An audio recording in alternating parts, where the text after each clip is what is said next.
All right, welcome into Double Fries, No Slaw. Super Bowl Sunday, Richie, an exciting day in the sports world. Not so much of an FSU connection, but we will talk a little bit of how FSU's tying into that a little bit. Double Fries, No Slaw, brought to you by Guthrie's, presented by BetUS. We'll give Roback and Garnet and Gold some love here in a moment. But Richie, while some people get in here and you guys click that thumbs up and the like and comment and give us your thoughts and all those things too, what is the one thing – okay, no. Let's back up.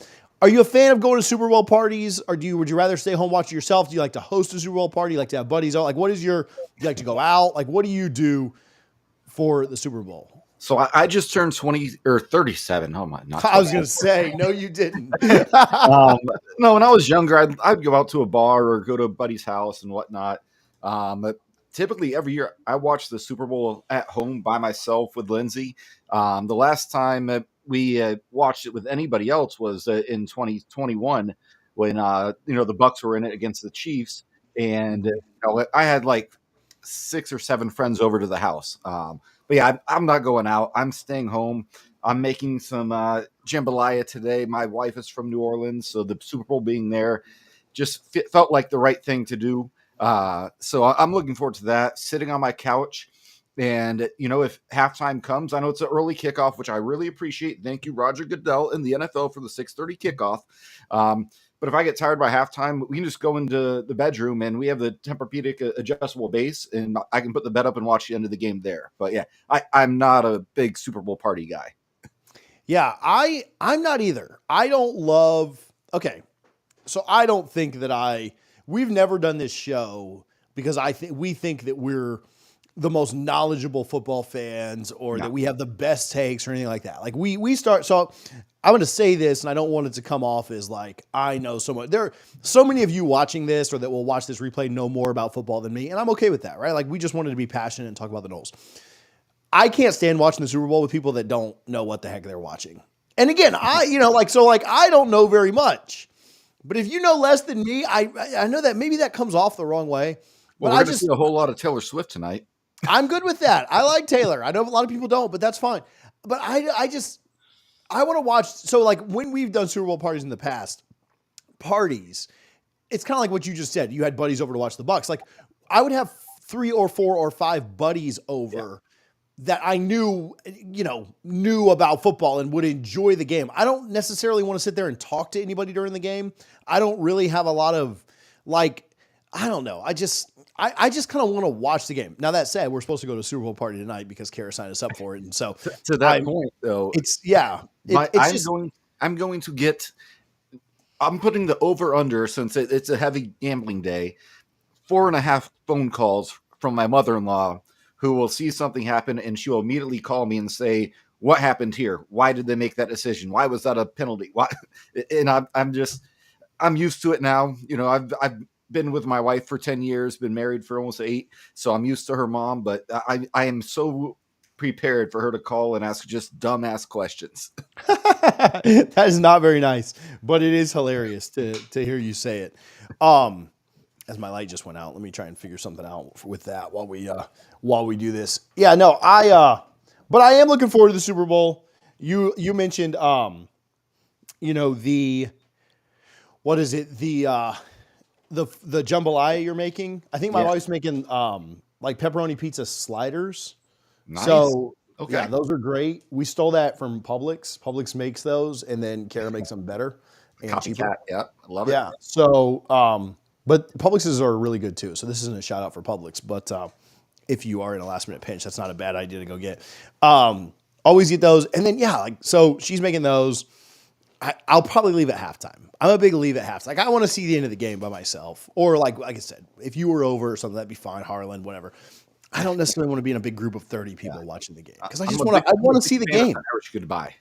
Kara's a big fan of I can go and I can talk with our friends. I can talk with this, and I'm like, I don't want to talk to anybody. I just don't. I want to watch the game. So I'm not a big.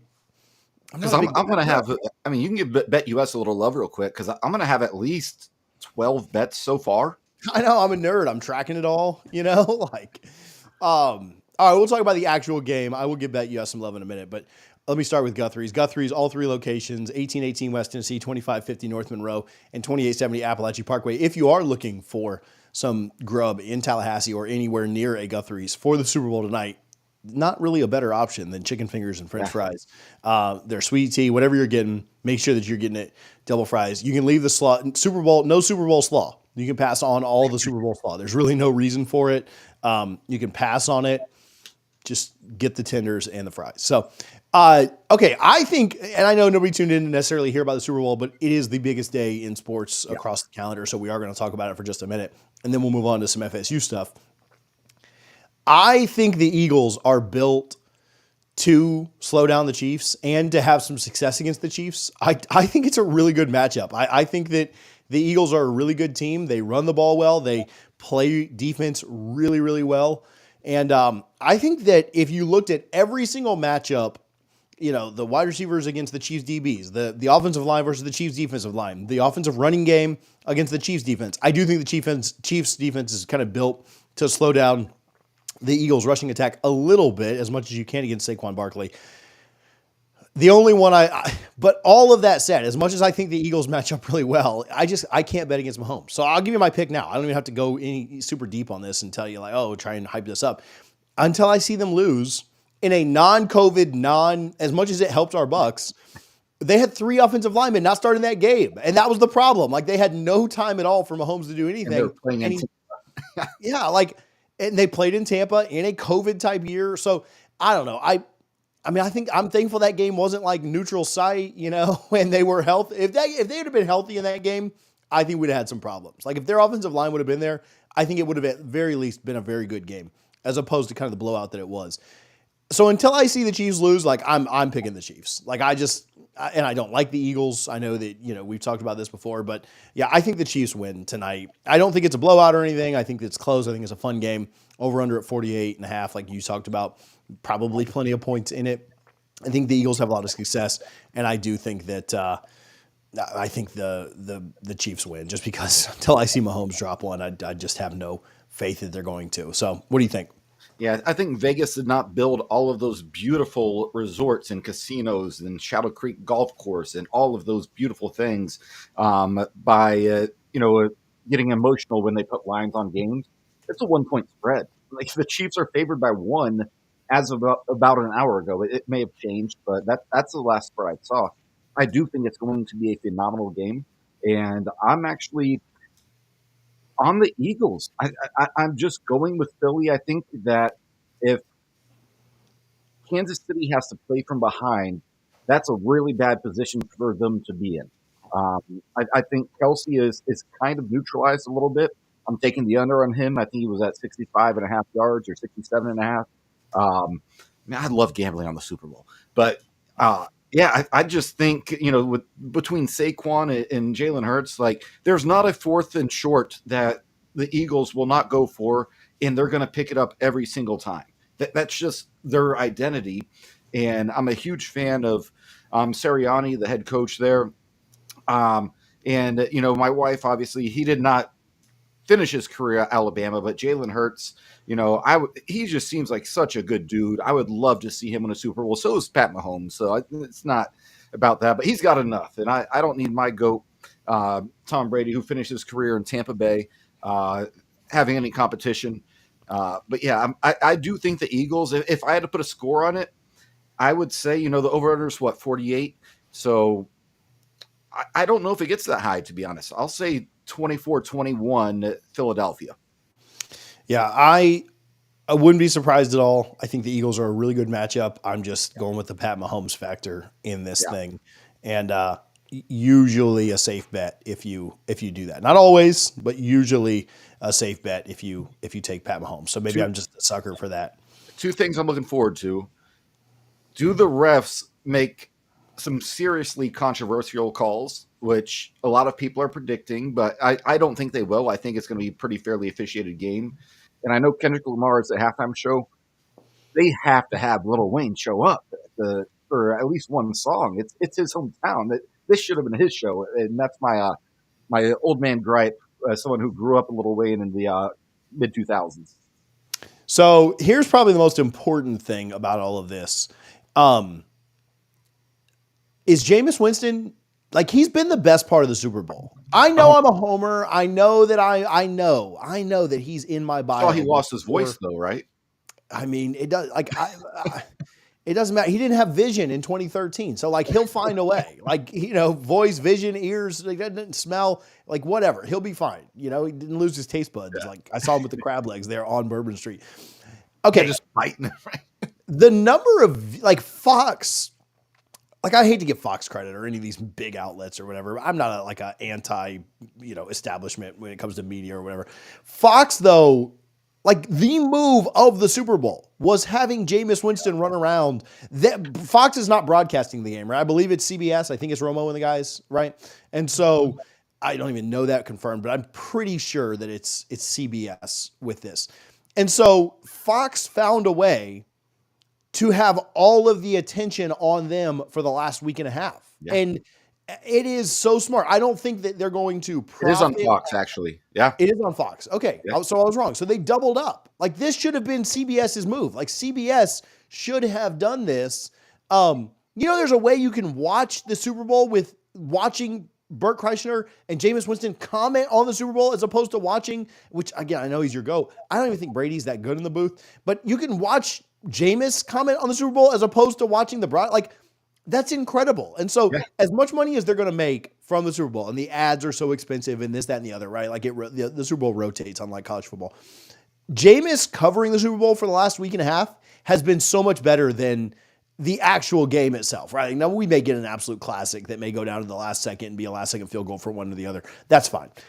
The way that they have marketed him has been extraordinary. Like so good. And I know I'm a homer, but you know how many comments, because I've been sharing a lot of this stuff, you know how many comments, Richie, I've gotten from rivals that say like, look, I hate Florida State, but I will watch everything Jameis Winston does for the rest of forever because he's my fan. Like I've had Canes and Gator fans tell me, dude, he's my favorite player in the NFL. It's not even close. And it doesn't have anything to do with play. It just who he is as a person, the hilarity that he brings, just is the best part of the Super Bowl. It just is. Like, that's my take. I even tweeted, like, will he be the first person to win the MVP and not have played in the game? Because I think that's a legitimate thing that we need to talk about. So, Jameis covering this thing has been better than I think anything we'll see tonight. When I heard that he was doing this, I'm like, that's awesome. I know he's going to be great. But I've seen clip after clip after clip. The way he goes into, like, the opening day of media days, and he builds up this long question. It sounds like very profound. And he's like, what's your favorite color? And then when, he was talking to, he like sneaks up on Rob Gronkowski and he's like, oh, he saw me. And Jameis is like, oh, it's my first day. And Rob's like, I thought you were at day one. He's like, well, it's my first day talking to you. Like, he's so off the cuff and just such a personable person. And I know it's not Super Bowl related per se, but I saw a clip of him talking to what looked like a high school football team in New Orleans this morning. And again, he's just so genuine and personable. And I love when he's asking, like Nick Sirianni, the Eagles head coach, he's like, I need a job. Where should I go? Just things like that. He has down to, shout out Trey Rowland, that self-deprecating humor. But he's got it down to a perfect. Jameis, he's been my favorite follow. Well, Fox Football, Fox News, whatever it is, I don't know, but that's been one of my favorite follows on Twitter all week because he's just been crushing it. Yeah, he's absolutely hilarious. I saw him on like Pat or something, like one of those national shows, and he said something like, he had prayed to the Lord to deliver him from pick sixes. And he's like, he was like, I didn't throw another pick six after that, but I did throw another couple interceptions. So maybe I should have been more specific with what I was asking from the Christ, was to be like, no, throw any picks. And so you're right. Like, just the way he can laugh at himself and have fun with it. Yeah, he's been, and again, Jameis is in my Twitter bio before my wife and kids. So yeah, there's no doubt that I'm a homer and love everything he does. But this has been an absolute grand slam by Fox. Like the amount of views, and the amount of people sharing their stuff and the amount of people that have now followed Fox Sports because they want to see what he's doing is phenomenal. And again, it was the smartest marketing move that could have ever been done. Shout out to my guy, Joe Hernandez over at Just Win. Obviously he's been a big part of that. and coordinating that. And everything Jameis touches at this point, it just turns to absolute gold. Last thing I'll say about that, and again, we're all excited for the game this tonight, but I truly think, Pardon My Take has been the number one sports podcast in the world. I think Jameis could overtake them if he had his own podcast when he retired. My guess is he probably joins Barstool because they have such a great relationship with all of them. When that does come around.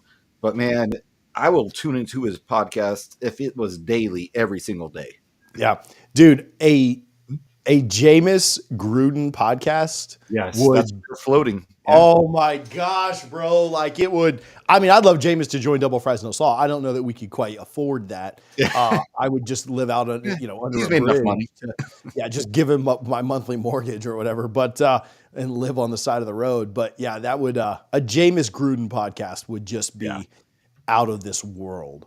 Just two incredible personalities that would be so much fun. And so, all right, that's actually what I'm more excited about than the actual Super Bowl has been his coverage and the way that he'll react to it tonight. So if you are going to bet on the game, we'll give BetUS some love just very quickly, and then we'll move on to actual Florida State stuff. If you are going to bet on anything, whether it's, you bet on the Super Bowl, you bet on tennis at 2 a.m., you bet on the NBA with Luka going to LA, you bet on whatever, MLB coming up, NHL's going on, all this stuff, college basketball, you can use our code YouTube150 for 150% sign-up bonus. Listen, there's nothing better to bet on than the big game. Use that for 150% bonus on your first deposit, 125% on your next two, all of that up to $2,000. We appreciate BetUS for their support. Richie, let's talk a little bit about the ACC and Florida State. Nothing real major has come out of that. I did see that some depositions are being called, and so we got the news on the ACC and ESPN formalizing their agreement through 2036. There's speculation of what that could be. For Florida State and Clemson, could there be an agreement that's close? Tried to caution people that I didn't think an agreement was coming out like imminently, and that hasn't come out in the 2 weeks. Since that deal had been agreed upon and signed. Again, what I was hearing from Florida State was, no, we're going to continue to fight this. I don't think there's any real big benefit for Florida State signing anything before like August timeframe. Anyway, that's when you'd have to let the ACC know whether you're going to be in 2026. Now, I don't expect Florida State to play in a different conference in 2026, but not really a major benefit to signing anything before then, in my view. That's just my very uneducated, stupid view that people may agree or disagree with. But nothing major has come out from Florida State. What did come out this week is that Florida State's legal fees, according to a report that I saw, and I can kind of give some credit. I'll scroll up here in our text so I'm giving credit to the right place. But what did come out is that Florida State's legal fees are up over, from Luke Fletcher, who covers Georgia Tech, up over $3 million. Obviously a massive number. Florida State's got to figure out, Luke Fletcher of the Ramblin' Roundup, Florida State's got to figure out a lot of things, from revenue sharing coming in, how they're going to close the gap with the SEC and the Big Ten. They've got renovations going on. But $3 million so far in legal fees. It doesn't necessarily feel that we're any closer to getting out of the ACC today than we were in December of 23 when we filed the lawsuits. But thoughts on a $3 million price tag so far? Yeah, and it's also obviously a massive number. Like you or I would love to have $3 million in our bank account. But for a school, an athletic department that generates $150 to $170 million in revenue every year, again, it's a big number, but at the same time, it's worth it, even if you don't get the results you want as soon as it could possibly happen. I think it's money well spent. And, I know you have a point on, who's paying the ACC's fees. I'll let you get into that in a second. But I think it's money well spent because it shows you're serious. And if you're looking at the SEC or the Big Ten and they read this report and they say, okay, Florida State's spending literally millions of dollars to try and get out of this grant of rights agreement, that tells them, okay, Florida State's very serious about this. And I think it makes them more attractive. But the fact that they're willing to do this, as opposed to, just, going through unnamed sources in the news who put out reports like a Matt Baker or something. That I hate that guy, but anything like that, I just think it shows how serious Florida State is. And I don't think Florida State's going to slow down.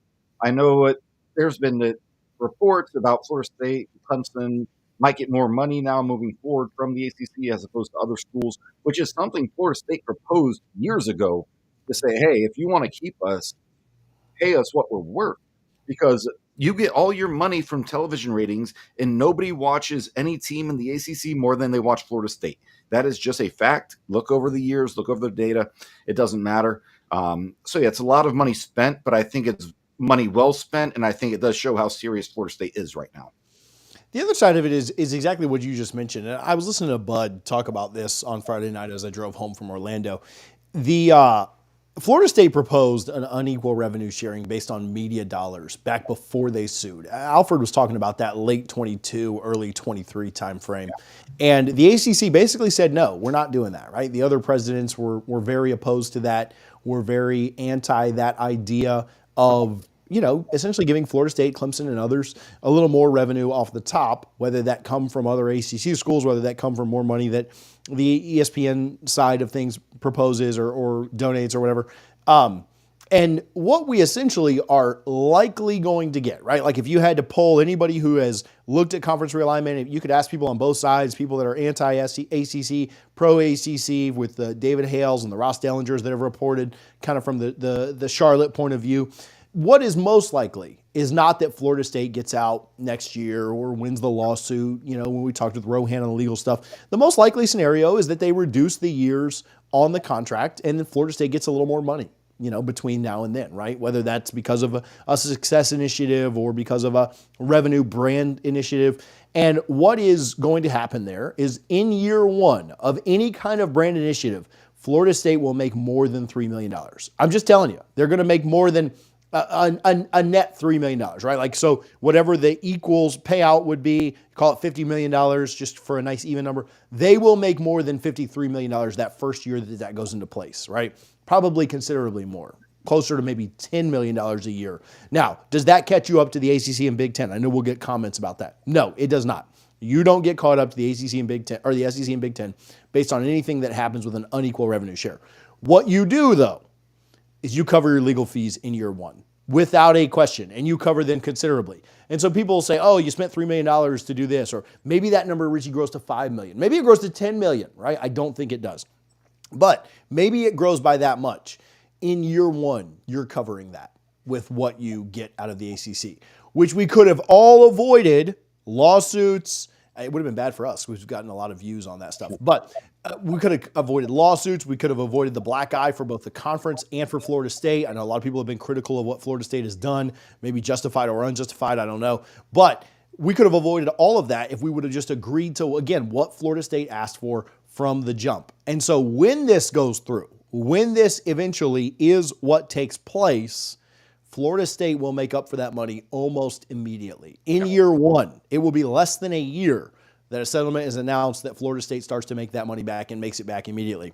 The other side of this, and this is what you brought up and kind of the interesting point, is Florida State is having to foot that $3 million bill. I think Clemson is up over $2 million. I don't have an exact number on them, but their legal fees are getting fairly high. Do you want to know who is paying for the ACC's legal fees? You know who is paying for, obviously they've got court costs and fees to pay attorneys and things like that. You want to know who's paying for that? Let them know, TJ. The rest of the ACC. Now, Florida State included in that, but if the ACC is spending, call it between the two lawsuits, $5 million, if it's $10 million at the end of that, that gets split evenly between all the teams. Now, they're not writing a check. Georgia Tech is not writing a check. Syracuse is not writing a check.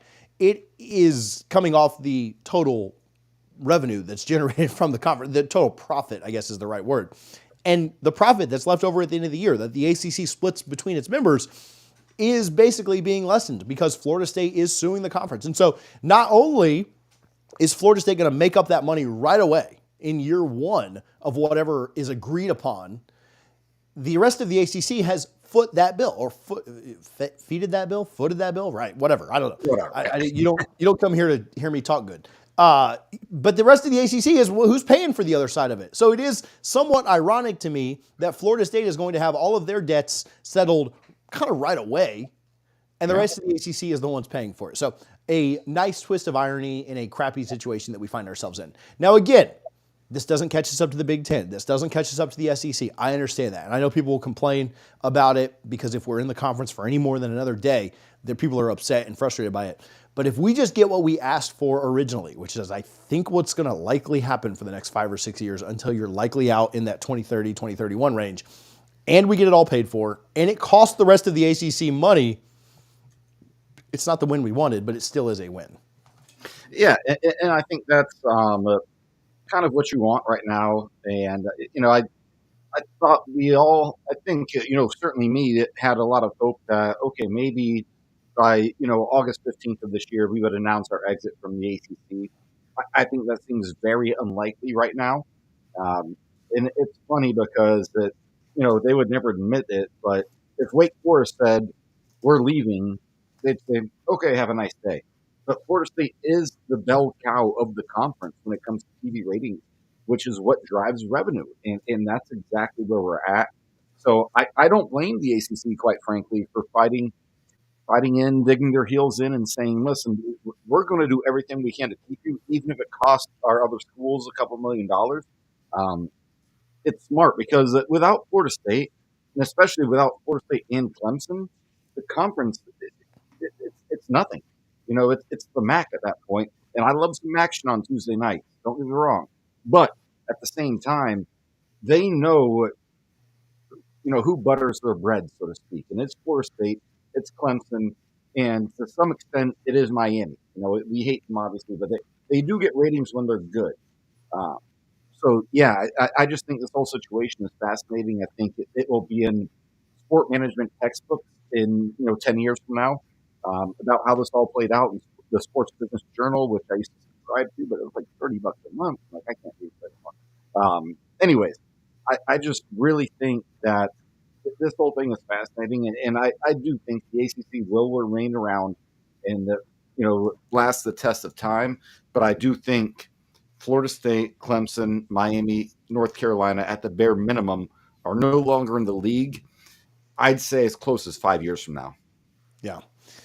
We did a really good series with the Big Mountain podcast over on College Football Addiction. If you guys want to check any of that out, we'll link it at the end of this video. If you're watching the replay, if you watched it live, then you'll just have to go search for it. But I think the money aspect of this is really good. We'll certainly continue to talk about FSU and the ACC going forward.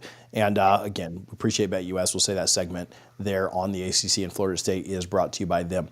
Let's give some love to Garnet and Gold, and let's move on to a little bit of recruiting, and then we'll go from there. GarnetandGold.com. If you're ordering anything, obviously the season is several months away, but you can use the code NOSLAW, NOSLAW for 15% off. Let me not lie to you. 15% off at GarnetandGold.com. If you're shopping in person, you can try and use the code. I can't guarantee it'll always work in person, but certainly works online, and you can pick up in store to save yourself on the shipping if you're local to Tallahassee. Richie, let's talk a little bit of recruiting just from a big picture. Florida State goes 2-10 during the regular season, and at one point had like the 60th or 70th rank. I think it was 66, if I'm remembering correctly. I wish you could go back on 247 and on 3 and like adjust the date to see what the actual class was, but you can't. So I'm going off of memory. Either way, horrific class at one point. Bottom half of college football and behind most Power 5 teams. Had a bunch of decommitments. You obviously lost some guys that you were expecting, some guys you weren't expecting. You held on to some that maybe were unexpected surprises. And Florida State, when it's all said and done on both recruiting websites that we'll just say matter at this point with On3 and 247, both of them have Florida State within the top 20. And a top 20 recruiting class, I mean, we can be very real, just exacerbates the problem that has been FSU recruiting just not being good enough. But I do think if you can step back and use a little bit of context and use a little bit of common sense, you can sit there and say a top 20 class, when you win 2 games, is somewhat impressive. And again, not the standard. I get it. Florida State should recruit top 10 and pretty close to top 5 most years. But a top 20 class after 2-10 to me is a bright spot, is a positive way to finish the calendar year of 2024. So I'm going to push back a little bit because in year 5, you won 2 games. It's not like you were just hired in December and had to scramble to put a class together and like, okay, at least we got a top 20 class. No, you had an established program. You went 13-0 last year, and then you are the reason, Coach Norvell, that we won 2 games this year. I'm not saying he's the total reason. There's other factors, obviously, that go into that. But signing a number 19 class, and I have the list here, and it's insanity. You're behind South Carolina, okay, and that's honestly the only school that you're behind that probably doesn't have as strong or a stronger NIL program, but you're 1 spot ahead of Mizzou, and 2 spots ahead of Georgia Tech, and 3 spots ahead of Nebraska, 4 spots ahead of Washington, 5 spots ahead of TCU. I mean, that's unacceptable in year 5. Like, I don't care. I know I get the point you're making. I do agree that you're never going to see a 2-win team sign a top 20 class. That's probably unheard of. It's probably never happened, honestly. But at the same time, Coach Norvell is at the top of the organization. He takes the credit for 13-0, but he takes the blame for 2-10, and it was of his own doing. So yes, I'm happy with the class overall for the most part, but it's still nowhere near where Florida State should be. Yeah, no, I'm fine with that pushback. I'm fine with, it's not acceptable big picture. I think when you micro it down a little bit, no one else, like South Carolina, 1 ahead of you, 9-win team. Oklahoma, 6-win team in year 3. So they've got a little bit more of that new car smell, although, Brent Venables' seat is plenty hot. Oklahoma, Ole Miss, 2 spots ahead of you, 10-win team. Penn State, 3 spots ahead of you, or 4 spots ahead of you, I'm sorry, a team that went to the Final Four. And USC, Ole Miss has Miami, the biggest budget of anyone, from what I understand. USC, Miami, Notre Dame, Tennessee, Texas A&M, all ahead of you, and then you get kind of up into that top 10 range. I think that overall, number 20 is not good enough. Number 19 is not good enough. Considering the year, it was probably the best you could have hoped for. Like, if I'd have told you after the Florida game, it's okay, we're going to still sign a top 20 class, you'd be like, no way, bro. We're in the 60s right now. Like, there's no chance. So I do think it's a good close based on the things that happened to you this year, which the things that happened to you this year are still your fault. Like, they still fall at the feet of Mike Norvell. I saw that he made some comments kind of owning up to some of it, and he did some different stuff this year at a coaching class. Yeah, that's all great. I think number 19 overall is realistically as well as you could have possibly done. Probably. I don't think there's any chance in that Florida State could have done better than 19th, all things considered. Now, if they'd have been 15th this year, if they'd have gone 9-3 and been 15th, I think we would have a much different, I would certainly not be as positive right now. In fact, you look at it, Miami won 10 games and they're sitting at 13th, right? And I think that is more, if I'm a Miami fan and I'm sitting at 13th in recruiting, which Mario has out-recruited everybody else in the state. And we know they're not afraid to pay either. Right. Finishing 13th at Miami, they lost some recruits down the stretch to UF, a team you blew out in their home stadium early in the year. I think Miami sitting at 13th is a bigger problem than Florida State sitting at 19th right now. Just all things considered. Yeah, they won 5 times as many games, blew us out, blew Florida out, have a guy that's probably going to be drafted number 1 or number 2 overall, and they finished 6 spots ahead of us, So I don't know. I think to me that's a bigger problem than Florida State finishing 19th. All that said, you're completely right. The recruiting has to get better. Like, if Mike Norvell is going to work out here, which, we all have our opinions on, yes, no, maybe, whatever, right? Like, obviously, we went from thinking he's a top 5 coach to thinking, man, did this guy forget everything you know about football in one season?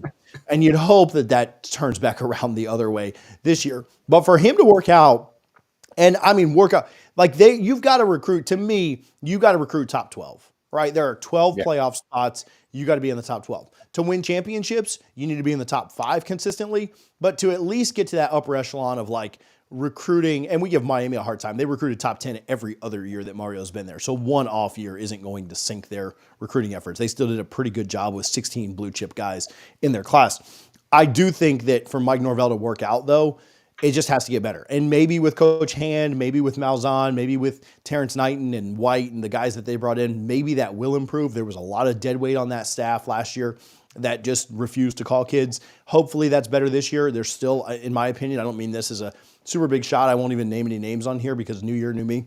But I do think that there's still dead weight on the staff that needs to do a better job of recruiting. And hopefully they will. Hopefully we'll see an uptick there. They had a nice close. They had a nice finish. What do you do in 26? To me, if Mike Norvell can't pull it, and I don't care what the record is, right? If it's 2-10, he won't be here, so it doesn't matter. I don't care what the record is. If it's 6-6, if it's 7-5, if you can somehow push up to that 8-4 kind of threshold of, man, this is real progress, this is a real turnaround. I don't care what the record is, if he doesn't recruit, to me, like a top 12, 13 class in 2026, I don't think you're firing him over what the class ranking is. I think you fire or hire based on wins on the field. But if he doesn't recruit in the top 12 this year or around there, if you're 13th because you take a smaller class, like I don't care, whatever. This was a relatively large class. It's never going to work out. Like it's never going to be there, right? If you can't get into that top 12, recruiting in the ACC, recruiting in the Sunshine State, bringing in all these new guys, it's just not going to work out. Like I don't think he's the guy at that point. Yeah. And again, they go out and win 12 games. Winning on the field is all that matters, let's be honest. But it ain't winning. It ain't working out long term if he can't start to get better. And hopefully this year he does. Hopefully this year they close better. They're still atrocious on signing day. They're still really bad closing, and that has to improve. But that to me, that's got to be your first kind of threshold that you get to is, man, can we get up around that top 12 area? Can we land the real difference makers at a program? Yeah, and it makes me wonder if complacency played a role. Not that Mike Norvell, as a coach, is very complacent because we hear he works, 16, 17, 18 hours a day. Like work is not, that's his motto is work. But the problem is, I think he struck gold in the very first part of the transfer portal with Jermaine Johnson, Kier Thomas, Jerian Jones, Jared Verse, and Keon Coleman, Johnny Wilson. So many of these players that maybe he just thought in his mind, well, if I don't get this high school kid, I'll just go to the portal and get somebody. And I'm not saying that's his mindset. That's just speculation on my part. But it does make me wonder, is he not attacking the high school recruiting? And, something Bud says, has said several times, and I want to credit him because this is not an original thought by me. He says Mario Cristobal demands much, much more from his coaching staff when it comes to recruiting than Mike Norvell does. And did Mike Norvell just strike gold in the portal early on to where he thought it'd be easy? Because last year we brought a lot of guys in the portal that had some promise, and basically none of them worked out. So that's kind of where my head is as far as that goes, to where he needs to make a decision and to fully commit to high school and only use the portal to fill gaps. Or if you get an elite guy, yeah, obviously you take him. But like a Keon Coleman, everybody wanted him. His tape at Michigan State was phenomenal. So everybody wanted him. But, going to like a Jared Verse, who defensive player of the year of the AP, rookie of the year, shout out to him. He was at Albany, and that was a great eval by Mike Norvell because he was scouting the Syracuse game, and they were playing Albany, and he saw him. He's like, I need that guy. Great eval. But you're not always going to hit home runs in the portal, and there needs to be a much more intentional focus on high school recruiting. Yeah, hopefully it gets there this year. We will see. Obviously, that's going to be what determines his success or failure here. Appreciate that. Everybody hit the like button. We appreciate you guys for tuning in as we get ready for the Super Bowl here in a few hours and talk a little FSU football as we do just about every Sunday. I think we've only missed a couple, so we'll just say every Sunday. Richie, give Roback some love, and let's move on to Coach Hammond here in a minute. Yeah, go to roback.com, RHOBACK.com. Use our promo code DFNS20 for 20% off your first order. I promise you guys, once you order once from them, you will order again. I'm actually wearing the Roback FSU hoodie right now, but they do a ton of other things as well. Polos, hoodies, joggers, shorts, you name it. I will never wear another performance brand than Roback because they are that good. So please use our promo code DFNS20 for 20% off your first order at roback.com, RHOBACK.com. Richie, we got some news last week right after you and I got off the pod. Actually, it may have been Monday about Coach Ham. So this is a little bit dated, but we still want to get your thoughts and talk about it. I know you're a bigger basketball guy. We anticipated this. We expected this. So not really shocking or anything, but Coach Ham stepping down at the end of the year. It was good to see the basketball team come out and win a game right after that. They beat somebody at home. Who was it? Boston College or not Boston College? Virginia Tech maybe? I don't know. No, they lost to them too. I don't know. They won their next game after that, so shout out to them for getting Coach Ham a win right afterward. But thoughts on Coach Ham stepping down? It sucks, but it's needed. So it's one of those things, I was on a radio show in college in 6 different cities in the Southeast when Bobby Bowden, when that whole situation was going down. And, the host of the show would ask me, do you think Bobby Bowden should return next year? He's like, you don't work for the school, so try and be honest with me. And I said, no, he should not. And it sucked because Bobby was one of my heroes, right? So I feel the same with Coach Ham. I've said on this show several times in the past month or so that I do think Ham needs to step aside and bring in that new era. And I hate it. I hate that his season or his career at Florida State is going to end this way. I think he's the second winningest coach in ACC history, which is just phenomenal. When I got to Florida State in 2006, all I cared about can we please just make the tournament? And we'd never made the tournament until my senior year. But then what does he do in 2020? He wins the ACC outright. At one point, there was a 6 or 7 year stretch where Florida State was in the top 4 of wins in the ACC with Duke, Carolina, and Virginia. And nobody ever saw that coming at Florida State. It just wasn't possible. I kind of wish that, this decision was made, and I don't know if this was his decision or if he was just basically told. That doesn't matter. I just wish this announcement happened before the season started so he could get a true farewell tour that he deserves. I will be going up on March 8th and paying my respects to Coach Ham, not to, obviously he's not dead. He's still. That sounded like he was dead, bro. But no, I will be up there on March 8th with my wife. And then shout out Yvetta. I know she listens to the show. She'll be staying with us and Sean Breslin as well. We're excited to go up there because we all grew up together. Everyone I just mentioned, minus my wife, we all grew up in the null zone. Like when it used to be on the sideline or on the, like before they moved it behind the basket.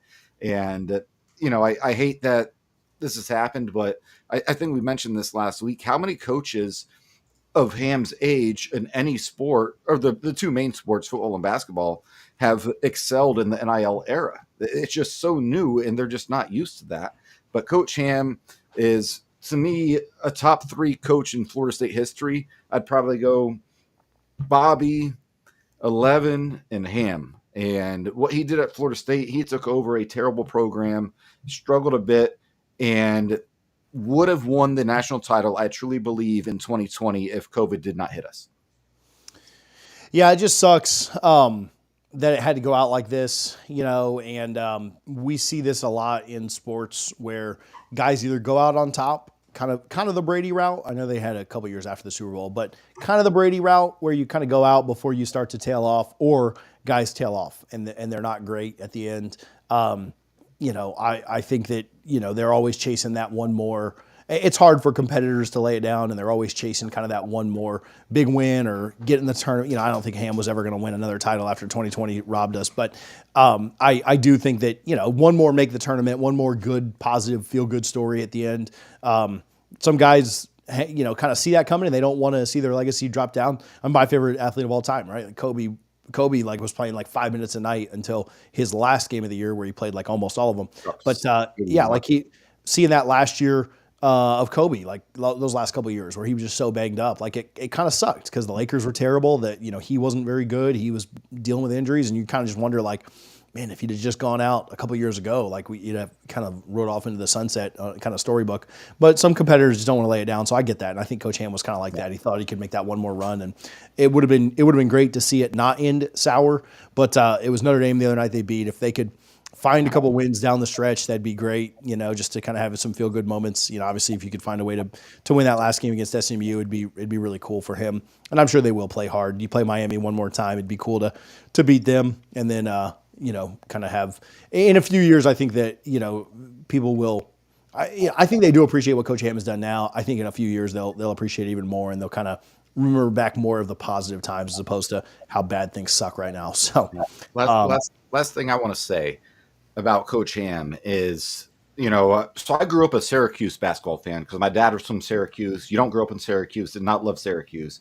So I was always a Florida State football fan, but the second I stepped on Florida State campus, it was over. I was a Florida State basketball fan. And during my 4 years at Florida State and the 13 plus years since then, you never read a bad thing about a Leonard Hamilton player in the newspaper. Right. The worst thing that ever happened was Ryan Reed, if you go back to 2009, shot a BB gun and got into a little bit of trouble. But Florida State basketball players put Leonard Hamilton's graduation rate up against any other coach in the country. I guarantee you he's top 5 out of 300 plus schools. That is the type of man he was. He is a man of faith. He loves to sing and listen to gospel music. He was just one of the epitome of what you would hope someone representing your university is. And I cannot thank him enough for that. One last story, TJ, I promise, and I'll finish. We started in 2008. We were playing Duke at home, and me and probably about 15 of our friends from the Knoll Zone decided to bring tents and camp outside of the Tucker Center, literally to sleep overnight and to go to the game the next day. And we had no idea this was going to happen, but Coach Ham shows up with several players and brings us all pizza and says, "Thank you all for your support." He didn't have to do that. That's just awesome. I will always have respect for Coach Hamilton. Yeah, no, I've met him a couple of times, and one time was up in the, I don't say this as a flex, but one time was up in the suites and at a football game, and I think kind of the unwritten rule there is you don't bother people when they're up there in the suites because they're just trying to enjoy the games. Well, I didn't know that rule then. And I had my kids. I was like, "Coach, can we take a picture?" And he was like so gracious. And again, what's he going to do? Stiff arm me and keep walking, right? But like he was like, "No, man, thank you so much for coming up and saying something and telling us you support. And thank you for, he took pictures with the kids and took pictures like, I don't know, just he didn't have to do that. Could have just been like, "Oh yeah, thanks, man," and just kind of kept walking or whatever. But he was so nice and so gracious. And you're right. Like nobody has a negative thing to say about him, and it sucks the way it's ending. But truly a great ambassador for FSU and a really good guy that I don't know if he'll do anything else going forward or not, but somebody that like you kind of want to support forever. So for our video watchers, that was probably 15 years ago. Me and Coach Ham, we made a banner and everything the night we camped out when he brought us pizza. So my only complaint about Coach Ham is he didn't give me pizza up there in the suites, but I was probably better food than that anyway. So, all right, Richie, shout outs. We'll get out of here. Let people enjoy the Super Bowl. Shout out Jalen Hurts. Go get the ring. Yeah, I'll give a quick shout out to softball. Good bounce back this weekend. Yeah, Oklahoma State. Yeah, lost to Oklahoma State in game one. Kind of found something late in the game, and that kind of propelled them for the rest of the tournament. They won their next 4 games, including an 8-0 just absolute domination of top 5 Oklahoma State before the tournament ended. So shout out to softball, 4-1 start. They were ranked around 10th to start the year. There's like 17 polls in baseball and softball, which is great, I guess, for the attention, but crappy if you want to know where your team is actually ranked. But I would anticipate that they stay at or move up from that just a little bit. A good week for the Noles on the diamond. And baseball starts this week, so it should be a lot of fun. We might do a preview, might not. So, but appreciate the way that they played on the court on the field this weekend. And I think that's all I got. Yeah, we'll get out of here. Again, appreciate Roback, BetUS. Garnet and Gold and Guthrie's for their support. We will have some content dropping this week. I've got a couple of video ideas, and we'll do a live show on Tuesday morning like normal. And we'll be back next Sunday to talk about whatever the heck's going on in Florida State world. So, Richie, Harlan, appreciate you guys. We'll talk soon. Go Noles.